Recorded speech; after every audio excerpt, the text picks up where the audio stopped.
Hey everyone, we're going to take a quick minute to talk about our sponsors who we love, and we are only partnered up with companies that we truly believe in, one of which is Primal Kitchen. PrimalKitchen.com, soy-free, grain-free, canola oil-free, lots of healthy condiments and dressings. And these are the things that really make food good, right? It's the oils, the dressings, the toppings, but most of them in the store are filled with horribly offensive ingredients and toxic oils. So go to PrimalKitchen.com, everything from incredible mayo, dressings and marinades, protein bars, collagen, drink mixes, and etc. And use Kick-Ass Life for 10% off as your code.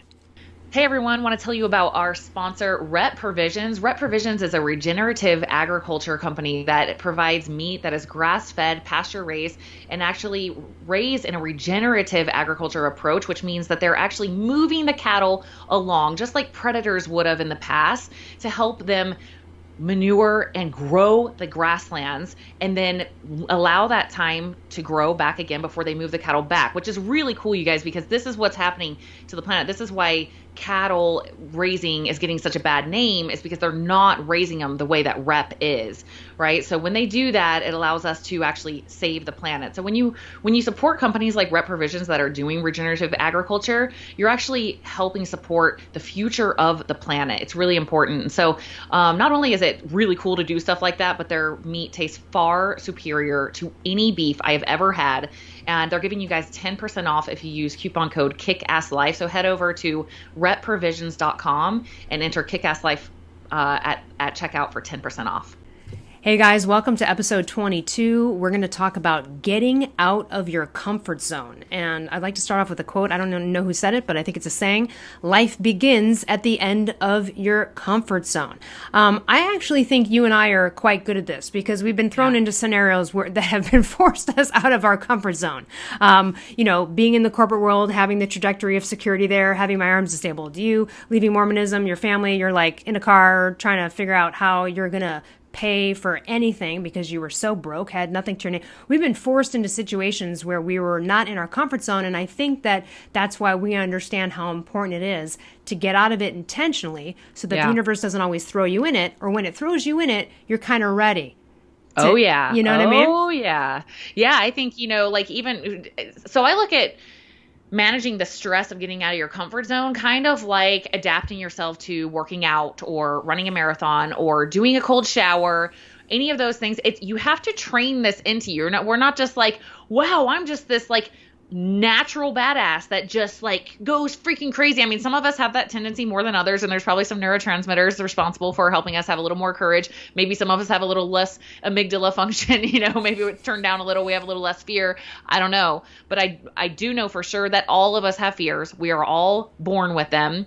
We all have been programmed in the same world. So why is it that some people choose to show up and put themselves out there and constantly grow, and some people choose to stay living in, two houses down from their parents, eating the same meals that their parents ate, doing the job that their dad told them that they should do, watching the same, through 4 hours of TV at night, eating, just the whole thing is just like the life is just this repeated thing that they've never stepped out of. And that's why a lot of people aren't happy, is because it's the same in, day out. They're just like waiting to go. It's depressing. Yeah. And by the way, I think you and I have both been there in some capacity. And listen, I like routine. I really do. I do. I'm a routine person, and I'm into that. But I also realize you can feel when you're stuck in something and you need to get out of it.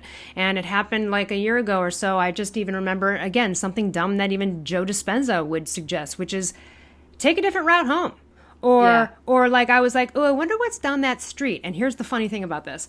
I just was like, I live in the mountains. And there's lots of all these interesting roads. And I was just like, oh, you know what? I wonder what's down there. I drive down there. It turns out it's the most beautiful place in the world. And at the end of it is a totally secret hiking trail that nobody knows about, that nobody ever is at, that during the pandemic I discovered. And I've been able to like have this private oasis that nobody, like literally haven't even told certain friends about where it is because I'm just like, I'm keeping, and it was only because I decided to be like, you know what? I always drive down the same, like, why don't I just switch it up and like go see what's over there? So it could be, what's that music like? What's reading a biography like? I've never read a biography. It doesn't have to be something huge, right? It could just be, you're going to listen to something different, or, right? Yeah, it's Try new exploring food. and being curious, right? And so I think, for me, you guys, I talk about Ed Milet all the time. I love Ed Milet. And one thing that he said, he talks about this concept of blissful dissatisfaction. So having gratitude for your life and everything that's in it, but still being dissatisfied in the fact that you know that there's more out there to discover, to learn, to experience. And I love that mentality. And the way I look at it, he says this all the time and it just makes me laugh. He's like, if I'm teaching the same stuff like a year from now that I'm teaching right now, put me in the ground. Because that means I didn't grow at all. That means I'm just on autopilot, just living the same life, saying the same things. I didn't learn anything. And I so relate to that. And I'll share a story. My ex-husband, I remember he had all these big goals for his career. He's like, by the time I'm 30, I'm going to have this, this, and this. And he hit them. But he had no goals after the fact. He had nothing after that. And he told me like a year or so into it, he's like, gosh, I feel like I've just like lost all zest for life. Like I have no, like I seriously almost feel depressed. Like it's just like, wah, wah. And that's what we feel like when we don't have any goals, when we don't have any growth or things that excite us. And I'll share, this is really cool. There's a little study from Yale where they did some research on some monkeys and about learning on their brain. And it so applies to the comfort zone thing. So basically what they did is they had a system set up in which they could consistently get a treat if they hit these little targets 80% of the time. So so the monkey started to learn, if I hit these 80% of the time, I get a treat. And so they then switched it up where it was sporadic. So sometimes they would just start getting treats. They couldn't predict at all, like what method. Sometimes it was sooner. Sometimes it took forever, and they scanned their brains and they showed that when they got the predictability, when it was the same, the areas of their brain that are involved with learning actually shut down. And when they made it unpredictable, those areas lit up. So think about it, like our brains are these things that keep us alive, keep us curious, keep us living, keep us engaged. Like we don't want your brain shutting down, right? So when we have some unpredictability, when we're putting ourselves out there a little bit to say like, oh my gosh, like, okay, I'm going to try this thing, but I don't know how it's going to go. Like, how much happier is your life going to be? How much more zest for life are you going to have when you're in that state versus like, okay, and then after work, I'll drive home at the grocery store. I'll get that same loaf of bread we always get, and we'll make that same lasagna from the freezer that we always make, and then we'll watch that TV show we always make. Like, it's just like your life just starts to slowly get more and more boring and less fulfilling. And that's why even like trying a new recipe, which sounds like really dumb, you see when someone does it and they're like excited about it. Like they're like, like, oh my God, like I tried this thing. You know what I mean? They're proud of it's like a sense of being proud of yourself for going outside of that comfort zone and trying something new. You know what I mean? And it's reflective because I think everyone listening has felt that. You try something new, whether you like it or not, you feel good about the trying of it. Yeah, I like this concept I read about called strategic instability. How to add strategic instability to your life. And so this is, in my opinion, this is goal setting. So when you set goals, whether it's with your body or maybe it's with your spouse or your kids or your business goals, your financial goals, it's something that you haven't done before, right? So it feels unstable. It feels unsure. It's like, okay, I'm going to like commit to taking my kids on a special date every Friday. We're going to, I have this thing with my kids. It's called Mommy Fun Friday. So like, I don't know. It started when they were like toddlers. That's why it's called that. Like now it's a little funny that it's called that, but Mommy Fun Friday just means we do something fun on Fridays. Like that is our thing. And it's just whatever we want, And so but before that is like, oh, I don't know what that's going to look like. I don't know if I'm going to be able to be consistent with it. I don't know, but I'm going to try it, with our business or our body. Body is one I'd like to hit on real quick. Okay. So comfort zone, getting out of your comfort zone with your body. This is what I find. You do something for your body, whether it's lifting weights or you run a marathon or you start swimming or you start eating keto or paleo or whatever. And then your body gets used to it. And at first you got this big change and you were like, oh my gosh, this is amazing. I love it so much. And then you just keep doing it for 40 years, the same exact thing. And you're like, I don't know why I'm not getting results anymore. And you just start to like lose all your zest for it. It becomes almost like a chore instead of something exciting and fun. And that gives you change. And it's because you're no longer out of your comfort zone. And getting out of your comfort zone doesn't mean you do 12 reps instead of 10 on the same freaking arm workout that you've been doing for 30 years, you know? Like, well, yeah, like this is really applicable to me right now, because I would go to my gym to do the weights and I would phone stuff in. I mean, look, I do the work, but I was like, let me get it over with. And again, it was like kind of a routine. I was in my comfort zone. And so the whole pandemic, I was like, well, I don't have the gym anymore. And I was like, so I went and got adjustable dumbbells, and I've shared this with you, and I started doing some videos, and there was this new way of working out that I would sometimes see chicks do at the gym, but I was like, I'm not that person that goes over in the corner and does my own thing. I go to the machines and I do the thing. Right. And I discovered this like compound functional, whatever, full body type of thing, which then you later did the neuro mapping with me, and was right in line with the kind of person I am. And I got to tell you, I totally got out of my comfort zone, and you could just see me light up. I was like telling friends about it. I don't think I've ever lit up about weightlifting to anybody ever, any time in my life. But I just got out of my comfort zone. Like, all right, well, I'm going to have to do this at home by myself. And I was trying new stuff. And that new stuff turns out to be my jam that I wish I would have known about all these years. You know what I mean? So in a way, like, I stepped out of my comfort zone a little bit, and it was such a hit. It was such a hit. In fact, I'm so glad the gym got taken away from me, because I probably would have never known. And that's the other thing. So when you're thrown out of your comfort zone, what are you going to do? I didn't sit there and go, I'm not going to work out during the pandemic. F it. I was like, I got to find a way to still have weight-bearing stuff happen, and just kind of looked around and did some exploring. And I got out of my comfort zone. And I'm telling you, I'm so glad I did. The results are better. I feel better. It's a sense of accomplishment when I do one of these exercises. It's new. I'm switching it up constantly. I am not bored, where I kind of was bored of the gym. It was like, let me just get this all done. Right. And you know now what? I'm having fun. And now someday those are going to turn into your comfort zone, and you're going to push yourself again. Totally. Right. And that's how it continuously goes. So like for me right now, I find that there can be barriers to getting out of your comfort zone when your ego is wrapped into a certain thing. And I'll share it with the body. For example, me being a personal trainer, and I don't know, I've had enough people from the gym like DM me on Instagram stuff that I'm like, okay, apparently a lot of people at the gym, like, I don't know who they are. They've seen me on Instagram. So it's like a little bit of a feeling. It's like, I don't know how many of these people like know that I'm like Coach Tara Garrison on social media. I don't know. So that pressure sometimes, it's like, oh, so are they like watching me, right? The same thing that most people feel. Are they watching me to see if I know what I'm doing, you know? And so getting out of my comfort zone and trying new exercises that I don't even know if I can do. I'm like, I'm going to try it. I'm going to try this weird balance boardy thing that I don't even know what this does. I myself have to look it up. I've never seen this piece of equipment before. And I always push myself to do that, because if I don't, I die. If I don't, I have nothing cool to bring to anybody else. You know, and that goes with like our, whatever career you're in. If you're not willing to get out of your comfort zone, you're just in this rut of like repeat. You have no ingenuity. You have no new value to bring to anyone, and you start to get worse and worse and worse at your craft. If I just went in there and only did my delt raises, you know, I do have my staples. Don't get me wrong. Sure. There's certain things that work really, really well. But like, if I only did those things, I would have nothing new to bring to the table. I think also the thing that I'm hearing in you is like, when you share your excitement about those compound exercises, how much does that filtrate into your day? Right? So this passion that we get when we step out of our comfort zone, it's exhilarating for me.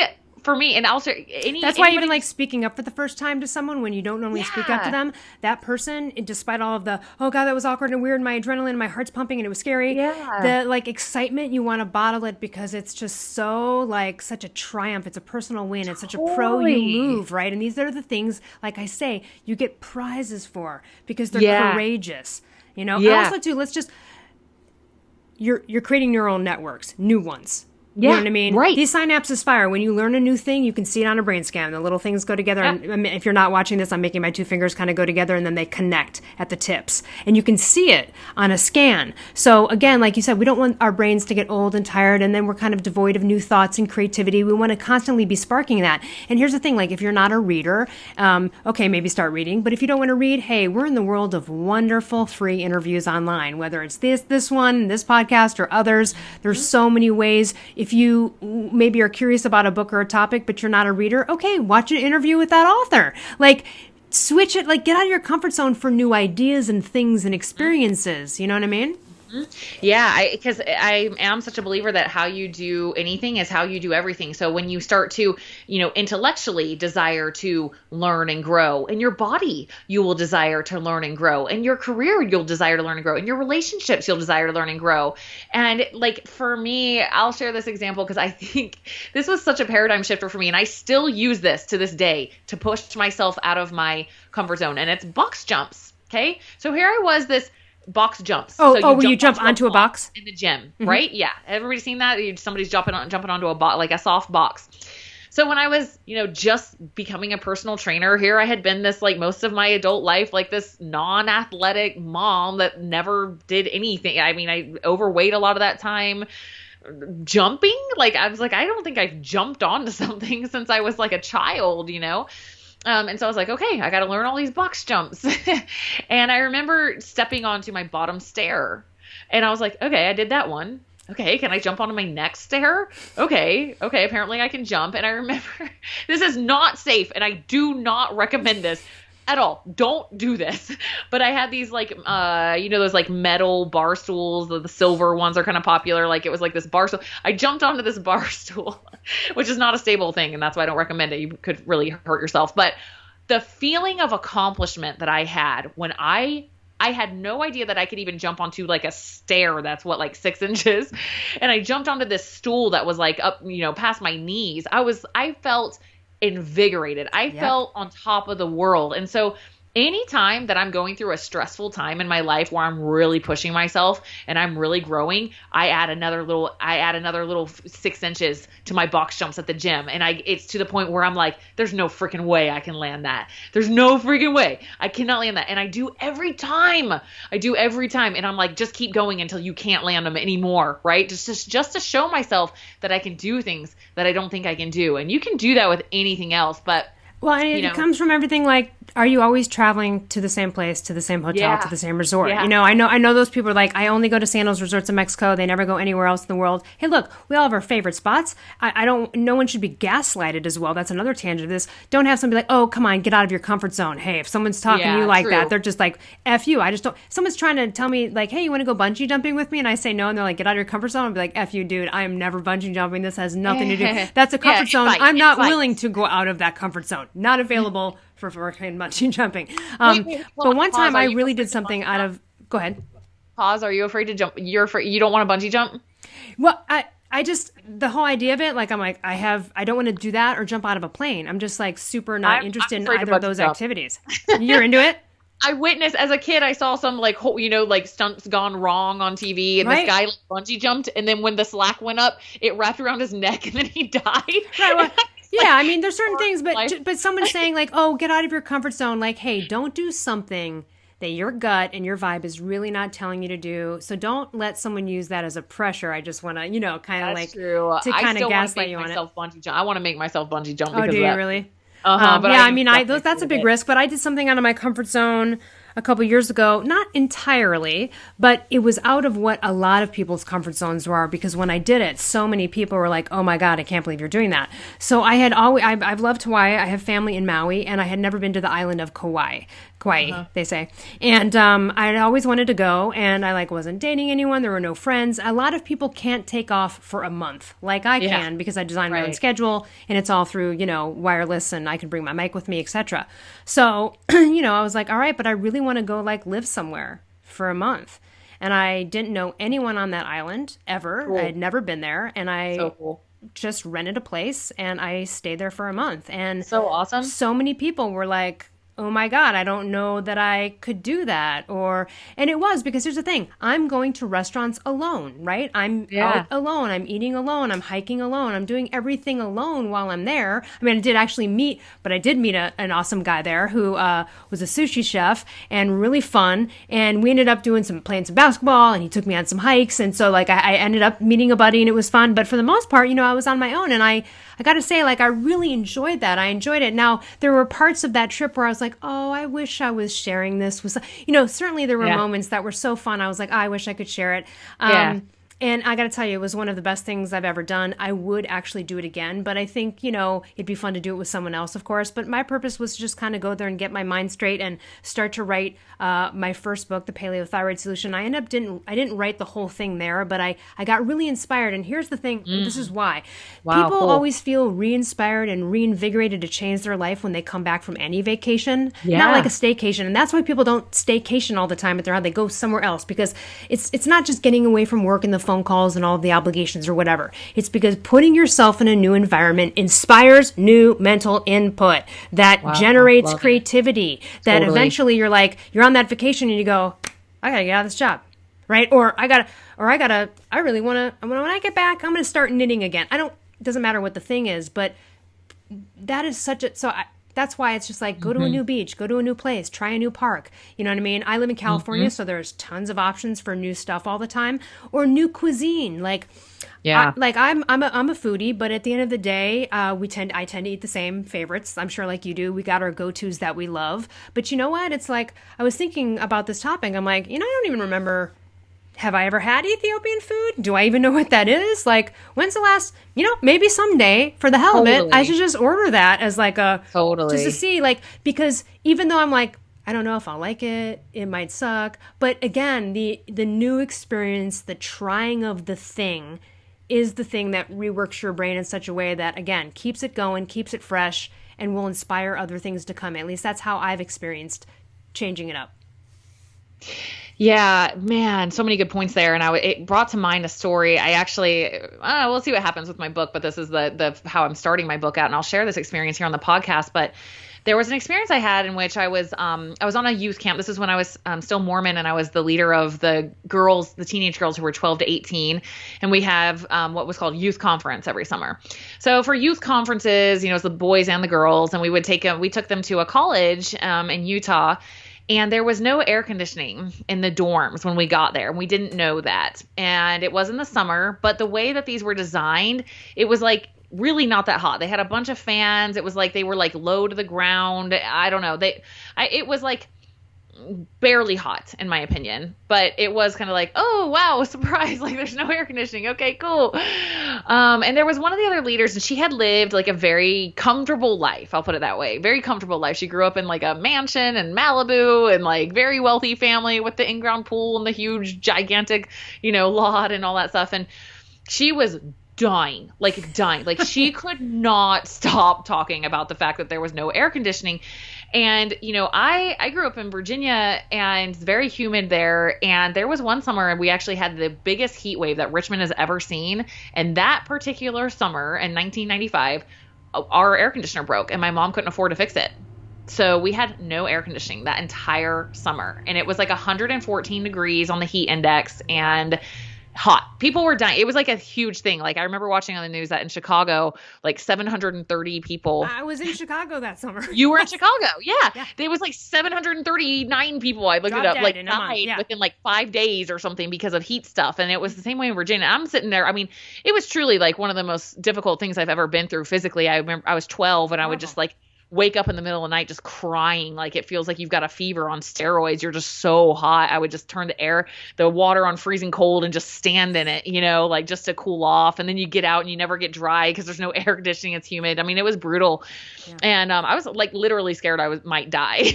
Like it was that uncomfortable. And so I thought about that though.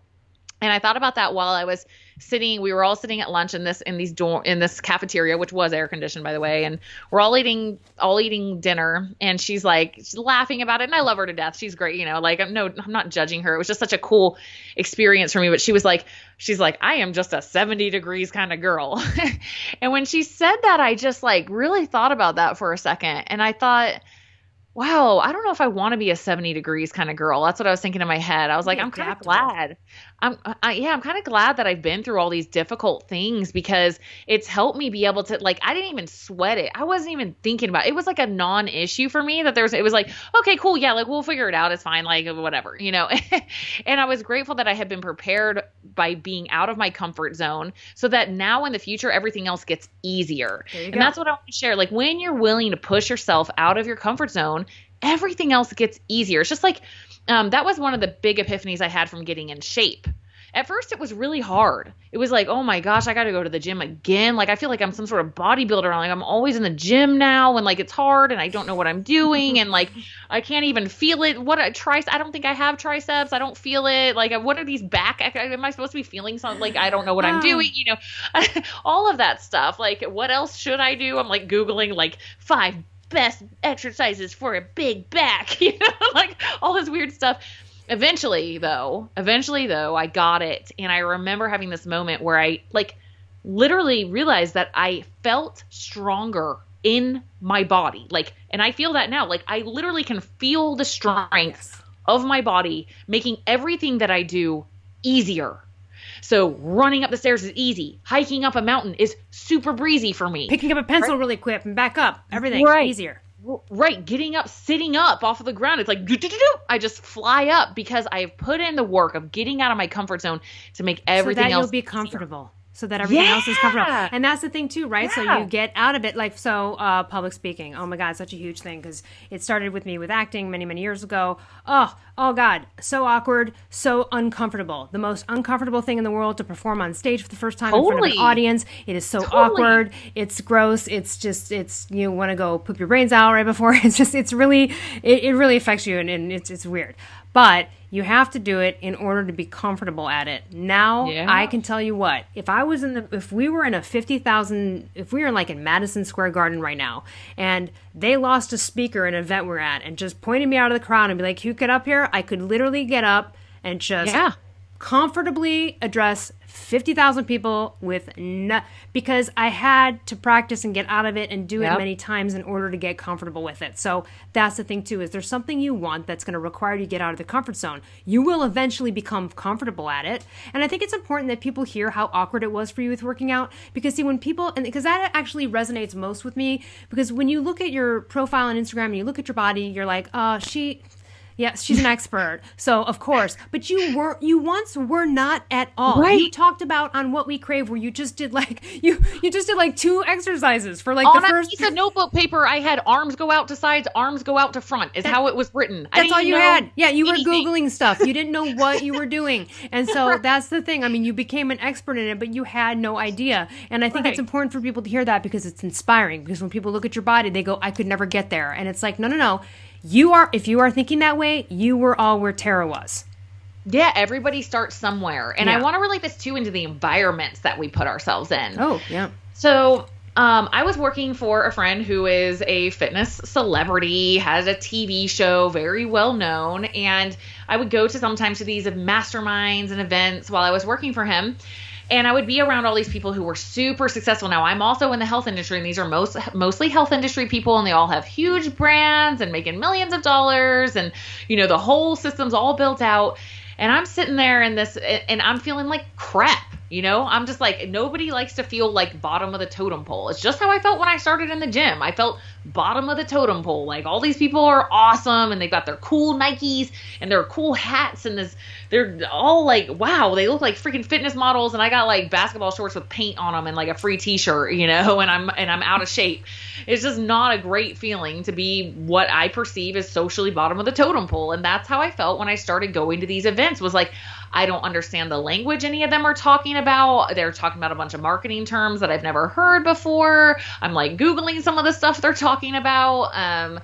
It's just this whole new world, and it was very, very uncomfortable. But I've learned that it is such an exponential ticket to growth to put yourself in those environments, because otherwise I got to figure all that crap out myself. I got to sit there and like, I have no idea. So if you can put yourself in uncomfortable situations, so whatever profession you're in, I would say especially, go to something that you perceive yourself as like not really being like a person who goes to something like that. Like, let's say maybe you are a health coach or whatever, and you're like, go to Paleo Effects or whatever conference you want or whatever it is, all by yourself, and just show up.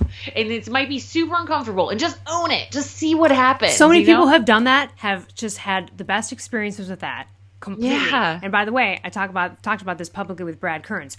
We were both like, we're not convention people. We turned down going to Paleo X for like the first 6 years. We were like, because the company was offering, like, hey, we were like, yeah, no, we're not. I'm not into conventions and that kind of shit. Oh, wow. We just weren't. And so then finally people were like, no, like you really should check it out. And then I got invited to speak and I was like, all right, well now that I'm invited to speak, like I'll go. And I went. And then, Brad also went. We were like, oh my God, this is so much fun. This is amazing. Like all the connections, all the people. And you know what was great? There were a lot of people there out of their comfort zones. Man, there was one guy I met who was struggling with Hashimoto's. You could tell he probably lived in a far corner of Texas in a small town where all of his buddies had no idea what the word health even meant. Okay. Right, and this guy somehow was searching online, found the paleo community, got a little bit better. And he drove, I'm getting goosebumps because I want to like hug that guy. And I told him that too. And he drove out by himself, 8 hours to come and welcomed by everybody because, you could tell he didn't have a tribe of anyone who would be willing to help or talk to about the stuff that he's struggling with because those aren't his people there. They're just not going to listen to it. They probably don't even know what a piece of lettuce means, right? So I just love that. There were so many people that came on their own and just showed up and were like, what the hell? And put themselves out there. And gosh, you could just see them light up. You know what I mean? I love that so much. Yeah. So like putting yourself in uncomfortable environments. My daughter just said this to me yesterday. She's 14. She's like, I'm kind of starting to realize that like if you don't ever leave your hometown, like that's not a good thing. I'm like, yeah, that's a really good point, by the way.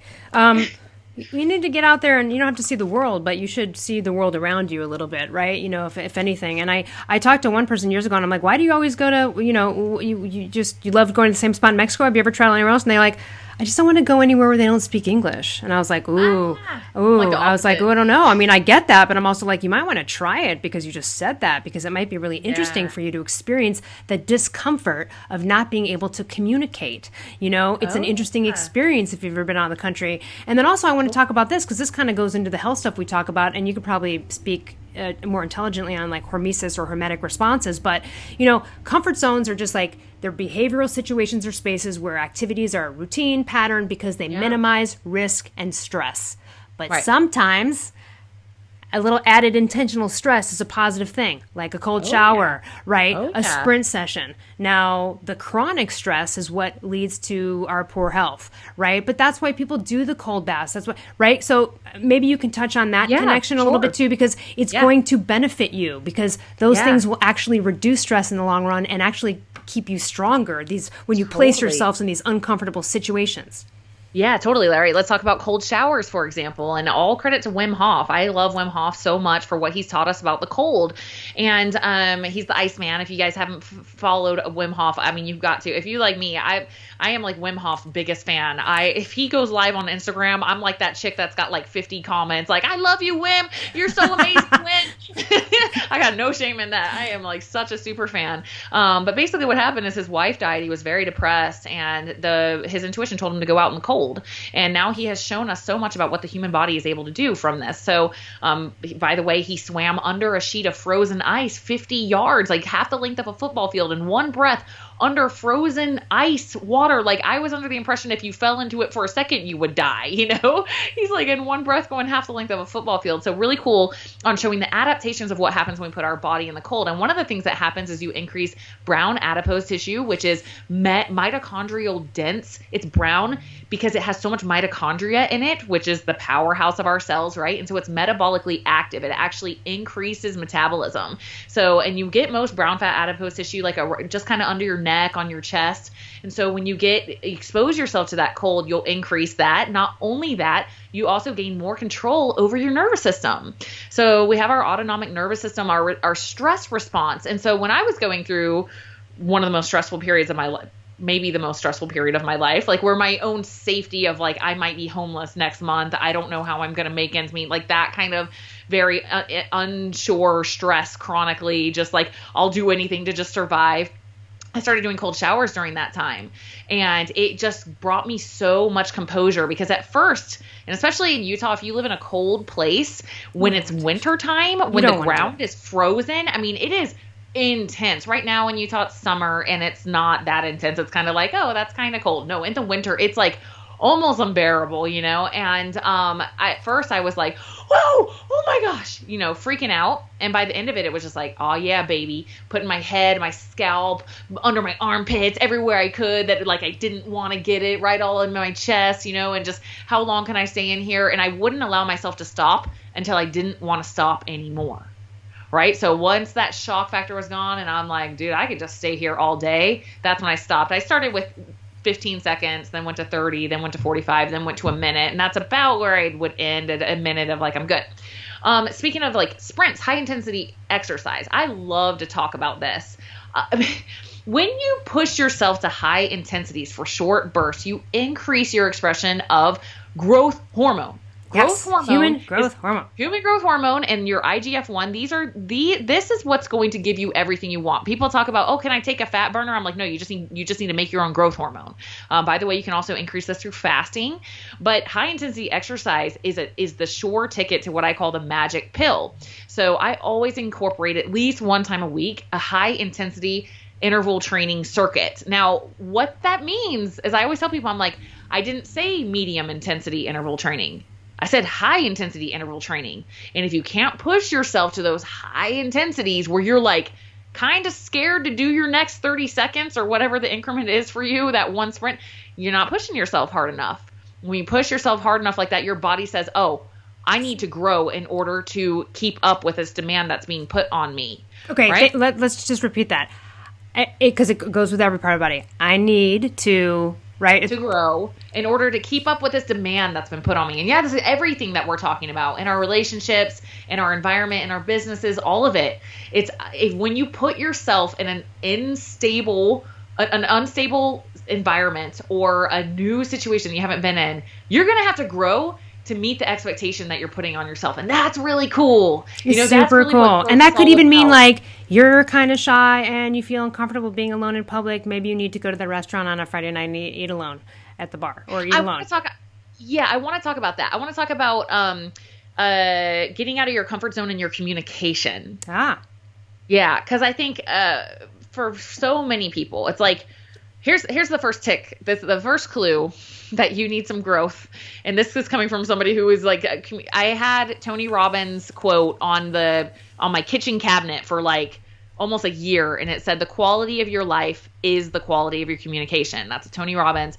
The quality of your life is the quality of your communication. And I knew this was something I needed to work on because I knew I was avoiding difficult conversations. I knew that I was people pleasing. I knew that I was like thinking one thing about somebody, but like not saying it to be polite or, I was like, there's incongruence here. I get really nervous if I have to like say something that I think is going to hurt someone's feelings. So I'm like, okay, I'm going to work on this because if I'm going to coach, I got to get past all that. If I'm being an awesome coach, I got to get past all that. So one thing that I'll say is a tick if you might need to work on your communication is if you feel things in your heart, you feel things inside about somebody else and they're in your life, like maybe it's your husband, maybe it's your kid, maybe it's your ex, maybe it's your mother-in-law, maybe it's a friend, and you won't have that conversation with them. And you're just kind of sitting there like judging them or avoiding them or whatever it is. And you haven't been able to learn how to have like the adult conversation of like, I'm not coming at you. I'm not here to fight you. Like, I thought I would tell you how I feel. Right. So that's the first tick is like, how is your communication? Like, and we all have this, right? Like, I think every single one of us has this somewhere where it's like, I'd rather just kind of avoid that, not deal with it than like actually communicate. Cause if I just pretend it's not happening, then it will just go away. And two areas that are actually maybe three that are real top here would be, health, like if you're feeling bad in your body, you don't want to talk, you're in denial about it. And also romantic relationships is where I had trouble speaking up, which I wrote about in my book because of my shame of my disability, but I had to get over that. But that was the last piece because I had no issues with difficult conversations everywhere else, but this one area. So if you think you got one area, you can shuffle under the rug there. You're not going to get away with it, and it's worth tackling. Another big one is money. Oh God, right?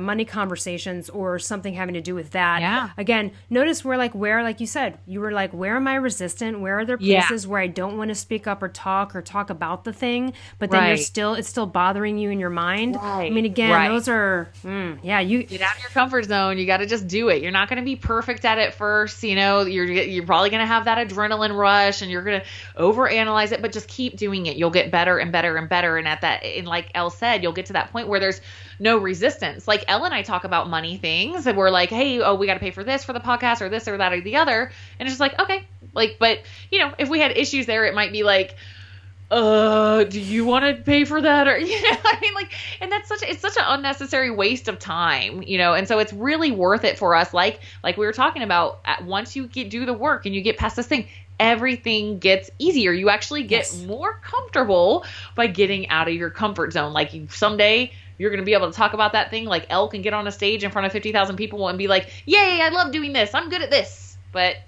it takes practice. Yeah, I show up in the gym and I had to get out of my comfort zone many, many times in order for that to be totally comfortable. Totally. And I show up in the gym and I'm pretty freaking comfortable. Like, I know how to do a lot of different things in the gym, but I had to earn that shit. And you weren't for a long time. And here's the thing too. It's like, a comfort zone is even neither good or bad, but I would just say it's about like being more adaptive and open, right? So it's, again, like, just because I don't want to go bungee jumping doesn't mean that's a bad thing and I have to force myself to do it, but it might mean, just being like, hey, more, just shed light on being open to other experiences in your life. I mean, so some of the things, I'm still a creature of routine, but sometimes, again, I like to switch it up just for the sake of switching it up because I know that's good for my brain. Even if I'm resistant to it and I don't really want to do that thing, I'm like, no, you should do that because it's weird and it's different, and you'll probably, because I know that when I get out of my comfort zone, there's some gems in there. So even if I don't really want to, I'll do it because I know that I'll probably benefit it, and I'm usually always right. There's rare times when I step out of my comfort zone and I regret it. Yeah, I think you made something come to mind for me, and that's like, I am definitely a growth junkie. Like, I love it. Like, it's kind of like being an adrenaline junkie for me. It's like being an explorer. It's like, ooh, like, what new thing can I experience out of life? Like, that is definitely how I live. But I've noticed resistance from some people. Like, it's kind of this like, hey, not everybody has to be like you. Not everybody has to like love growth. And I'm like, true. So for me, one thing I've had to learn is like to not be quite so like in people's face about it. They're like, hey, you know what? Like, that's not interesting to me. But what I would say is like, okay, you don't have to like be some mindset junkie. You don't have to, like really give a crap about like expanding your career to this huge thing if that's not important to you. But I know there's something to you can take, and there might be controlled risks. You can take small, more risk in a controlled fashion, challenging something you normally wouldn't do. It doesn't have to be a huge thing, like you said. It could be like you want to learn how to frisbee golf, or like some little thing that it's just, if it matters to you, I think it's worth it for all of us to explore, like, where in my life am I feeling kind of dead right now? Like, where do I feel like I've just lost all my gusto? Like, what are you bored with? Like, what are you bored with? Right. And how can you change that? It doesn't mean you need to like, you're like, oh, I'm bored with my spouse. Like, no, like, but how can you increase that relationship? How can you step out of your comfort zone? Maybe you like aren't very proactive with planning dates, or maybe you're like with your friends, you're not very proactive at like having fun. I'm definitely guilty of that. I'm definitely like, I'm good at receiving because I don't plan friend outings. I'm so bad about that. Like, I wait for them to do it. So it's something that I've been actively like, okay, actually, text Jenny Lynn and see if she wants to come, So that's out of my comfort zone because it's just not normal for me. So there's always some area of our life. It could be, well, here's a small one. Let's say when you're reading and working, you're always listening to music. How about enjoying the silence? Yeah. Man. These are dumb. These are small. These are so small. Yeah. You know what I mean? They bring so much joy, though, don't they? I feel like it just brings so much joy when you're like, good for me. I did it a little differently. Like, maybe you're just trying to stop looking at your phone so much, and you just, for one day, you're like, okay, whenever I transition to a new activity, I'm not going to bring my phone with me. It's like, it feels good. It feels good to push yourself. It could be even expressing something positive. It could be, you know what? Like, when's the last time I told a best friend how much I appreciated them and what I love about them? Because, maybe you're not effusive with compliments, or you haven't done that, but you recognize it somewhere. All right. Yeah. Hey, like, that's something simple to just write a really lovely text to a friend. Hey, you know what? I just want to say you are so awesome. You're an amazing friend. Man, I don't know what I'd do without you. You're great. Thank you so much for everything you've done. Like, that right there could be stepping out of your comfort zone because maybe you're not an effusive person that way, or you're not an appreciator actively. These can be small, little, dumb kind of moves that aren't big things like going to an island for a month. These are small. It could be rearranging the furniture in your house, dude. It could be like, you get so many different vibes. I remember when I was in college, I must have rearranged my dorm room like 20 times. Like, I was the rearranger. I constantly wanted, which probably goes with, it goes with the 1B thing probably too, with like, but I would, and it always felt new and different and fun and exciting to have like this new setup, and it felt like a new place. Or hey, it doesn't even cost money. Like maybe you print some pictures up of Hawaii on the computer and you just put them up on your, whatever. There's ways to like even do that. I would say too, people who like, well, this kind of goes back to maybe holding on to things too. I'm a big fan of kind of like going through inventory of your stuff and being like, okay, what am I doing? I'm staying comfortable with all of these same things, or all of the, like, switching it up. Another thing that comes to my mind is the discomfort of not doing something anymore that you can kind of need to ditch in your life. Like maybe it's gossiping about people, or being negative. Maybe I've noticed for me, a tripping point for me has been old patterns with people who were in my life before I started getting more conscious and doing personal development work. It's like I still have, it's like that's how I relate to them. Actually, even my kids, I can be guilty of that. It's like I still have a patterns I pick up on all the time that I'm like, oh wow, like I complain more when I'm around my kids. What am I doing? Like I don't do that around anybody else. And I'm like, I think I'm just in my comfort zone with them of complaining when I'm around them, because that's what I used to do. I'm like, oh wow, that's weird. And so what a good observation though. What a nuance. Yeah. So it's like old patterns around old people in your life. Maybe it's your parents or something. And it's like all of a sudden you're like whining, or you're like bragging, or you're complaining or gossiping. And you're like, I don't ever gossip. Why am I gossiping all of a sudden? And it's like, oh, because I trained that into myself before. And so that discomfort can be like when that urge comes up to do whatever that is, gossip, get mad, react, complain, whine, whatever, is like, nope, not going to do it. Not going to do it. And that is also very uncomfortable. One of them is one that you expressed before, that you were very indecisive back in the day and you didn't know what you wanted. And so for you, getting out of your comfort zone was making a snap decision. And so that could be something like, even when you were at the store, like, do I want that one? Do I want that one? It could be something dumb, right? And you were like, nope, just choose the frickin', just whatever. That can of peaches. Okay, go. It could be, again, these small little things. But one of the things that I've noticed is, so over the years, I have a couple of stand-up paddle boards, and, it's not something a lot of people grow up doing, and it's you have to really have this expensive piece of equipment to do it, or go rent it, so most people don't. But I would offer to people, I'd be like, hey, do you want to learn how to do it? And I got to tell you, it's always like the best thing ever. The people, after they get off that board and they experience it for a little bit, even if they fall, even if they're not that good at it, just the trying of it, just getting out of their comfort zone. Most people don't go onto the ocean. They're at the beach. They actually don't get out onto the water. They might swim in a little bit by shore, but they're not out on the water, right? You have to have a boat, rent a boat, know someone. So a lot of people don't have that experience, which is why a stand-up paddleboard is kind of cool, because it's like your own boat in a way. And gosh, like I just loved it, because I also just loved giving people this experience, and they may not become a stand-up paddler or do it regularly, and that's okay, but I can tell that day just invigorated them, livened up, because they got out of their comfort zone, they tried something they didn't even think they could do or be good at, or they were scared of, and had the best time doing it. And it's just like such a joy to see that when you see someone getting out of their comfort zone. Yeah, I love that. What came to my mind is, so where I live, there's a lake, and we, as part of my community, you can rent paddle boards. I saw that on your thing, and I was like, oh man, it's right outside your door. You're so lucky. So anytime I want, I can just walk over and just rent a paddleboard and just go on it. But it's on a lake.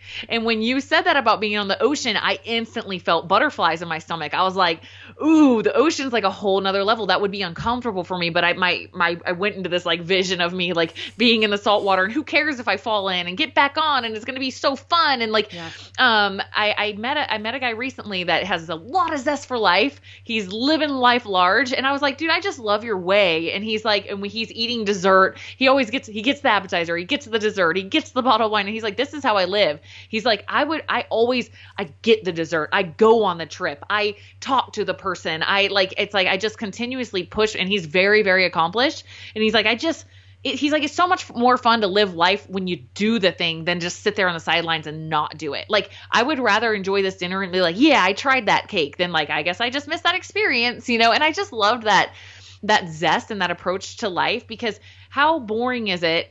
Sometimes it's like, I'll go play with my kids and they're all getting wet, and I'm like, or they're swimming. How often do we see this with moms right? It's like, well, I don't want to, I'm going to have to wash my hair and like, oh gosh, like, and so they miss out on the whole experience because it's like that little apprehension to get out of the comfort zone and just freaking dunk your head on the water. And you could have the most epic fun time at the pool, or you could sit by on the side in the hot sun on your phone, not experiencing anything, you know? And so sometimes it's just like that little bit of discomfort where it's like, I don't really want to. Just do it. Just do it. Just have fun. Just get in. You know, I always get in the pool with my kids because I'm like, dude, that brings out my child self. That is like me getting out of my old ingrained thought patterns of I don't want to change the lane I'm in right now. Then it's going to be all this extra work. It's like, just do it.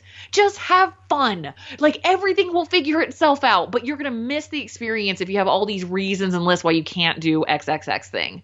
And if you are out there right now and you're of driving age and you have a car, like some states are different, but we're still really pretty shut down here in California. And I know a lot of places are where people aren't really going elsewhere. So yes, you might be confined to your apartment, your home gym or whatever. But at the end of the day, like there might be a moment, like take a look at the map around you. Is there a small town somewhere nearby you haven't driven by? Or just taking a drive sometimes. Yeah. And what you see along that drive can, again, spark creativity. It's a new experience. And it may not be uncomfortable, but it's also something like, we're like, well, I would just never go on a drive by myself. Okay, well, then maybe just go do that. So these things can be really small and easy, or they can be big, right? You know, stepping out of the comfort zone to speak up to the boss about the raise is a little bit different than, you know, trying a new cuisine, but you can start small. You know what I mean? I mean, these are, but I don't know. It's like, you've got to take inventory. You know, where in the past have you been like, yeah, no. And maybe you could stop calling it like, I'm doing something uncomfortable, I'm getting out of my comfort zone, and just say, I'm trying something new. That's right. Yeah. I'm going to try something new. I'm going to switch it up. Let's switch it up. And I do that sometimes with my friends because we go on the same walks, and I'll be like, you know what? Let's switch it up. I just looked at the map. There's this trail I haven't done. You down? And, you know, and at first, sometimes I'm like, I'm kind of not interested because I kind of like my normal hikes and my normal trails and I like to do them. But again, I'm like, we're living in a little bit of a different world now where I feel like there's other things I've got to switch up because we're not all out there out and about like we used to be, at least for right now. And so I feel like that I've got to find more local ways to kind of instill kind of new experiences. So, and I think the work of Joe Dispenza is really, really great on this about rewiring your neural networks and also detaching, right, from some of them too, unwiring yourself, rewiring. Yeah, I'm reading his book right now, the Habit of Being Yourself. Yes. And then the other book that I loved from him was Becoming Supernatural. That one's really good too. But yeah, he's amazing on that stuff. And it's so fun when you start to look at it that way because everything starts to look like a fun activity or a fun challenge versus like fear. Fear turns into fun.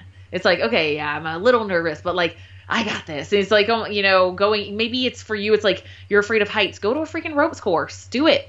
And like, do it again and do it again and do it again until you get over it. They're everywhere, you know, maybe when stuff opens, if you're on lockdown right now. Right. But like you don't start with maybe like the Sears Tower in Chicago and go to the top, but you start with and you build up. Something like that. Yeah. I love it. I think that getting out of your comfort zone is one of the most empowering things that you can do. It builds so much self-confidence. It just feels so good. It's like you're on cloud 9 when you get done with whatever that thing was that you were afraid to do. It's always a positive experience, because you took a risk, so you get a reward. You took a risk. The reward is, yay, I did it, which is patting yourself on the back, which is self-love, which is self-appreciation, which is self-confidence. Yeah.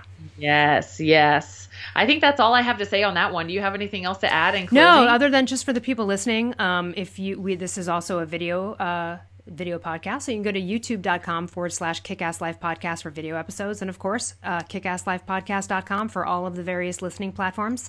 And we love all the feedback we've been getting. Reach out to us. I know we're both of us are most active on Instagram. So reach out to us there, DM if you have any ideas for topics or things you'd like us to talk about. That's it. And just thanks for everyone for joining in. Thanks, guys.